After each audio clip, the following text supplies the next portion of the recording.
Sa top 2 and mag-step forward lang kayo. Ang unang papasok sa ating final round ay si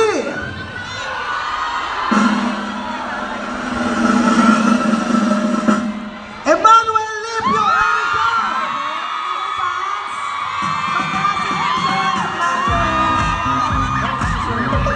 Pasok ka na.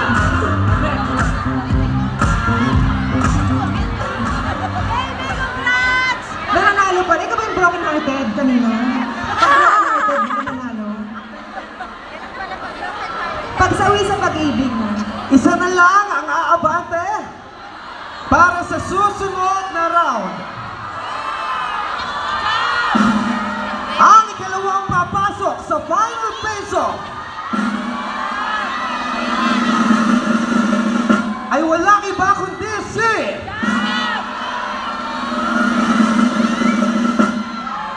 Jamwane